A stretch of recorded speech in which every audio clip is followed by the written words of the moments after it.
नमस्कार दोस्तों, स्वागत है आपका हमारे चैनल पर। आज हम बात करेंगे भारतीय इतिहास के एक ऐसे युद्ध की जिसने न सिर्फ भारत की दिशा बदली बल्कि अंग्रेजों को इस देश में सत्ता का रास्ता दिखाया। जी हाँ, हम बात कर रहे हैं बक्सर के युद्ध की, जो कि 22 और 23 अक्टूबर 1764 को लड़ा गया था। तो चलिए शुरू करते हैं। और हाँ, अगर आपको यह वीडियो पसंद आए तो लाइक करें, शेयर और सब्सक्राइब करना ना भूलें। बेल आइकन घंटे को दबा दें ताकि आपको हमारे नए वीडियो का सूचना जरूर मिले। दोस्तों, बक्सर का युद्ध कोई साधारण युद्ध नहीं था। यह भारत के इतिहास में एक टर्निंग पॉइंट था। लेकिन इस युद्ध तक पहुंचने की कहानी को समझने के लिए हमें थोड़ा पीछे जाना होगा। 1757 में प्लासी का युद्ध हुआ था, जिसमें अंग्रेजों ने बंगाल के नवाब सिराजुद्दौला को हरा दिया और मीर जाफर को नवाब बना दिया।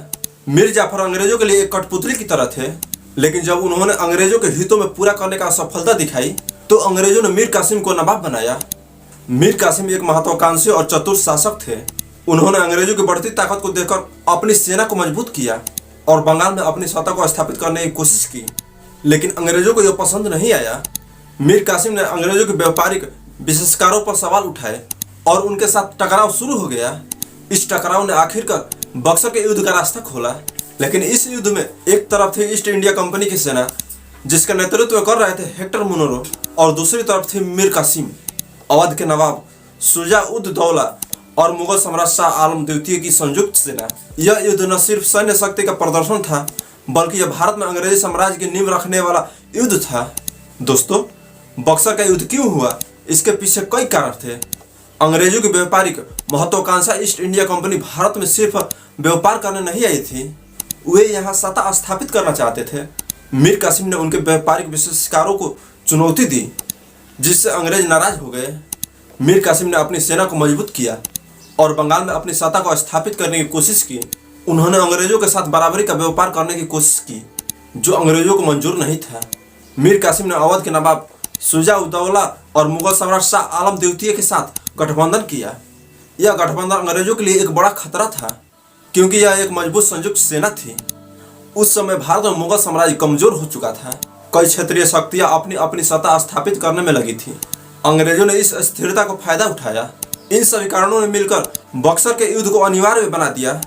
अब बात करते हैं खुद युद्ध की। बक्सर का युद्ध 22 और 23 अक्टूबर 1764 को बिहार के बक्सर शहर के पास लड़ा गया। यह जगह गंगा नदी के किनारे बसी थी, जो रणनीतिक रूप से बहुत महत्वपूर्ण थी।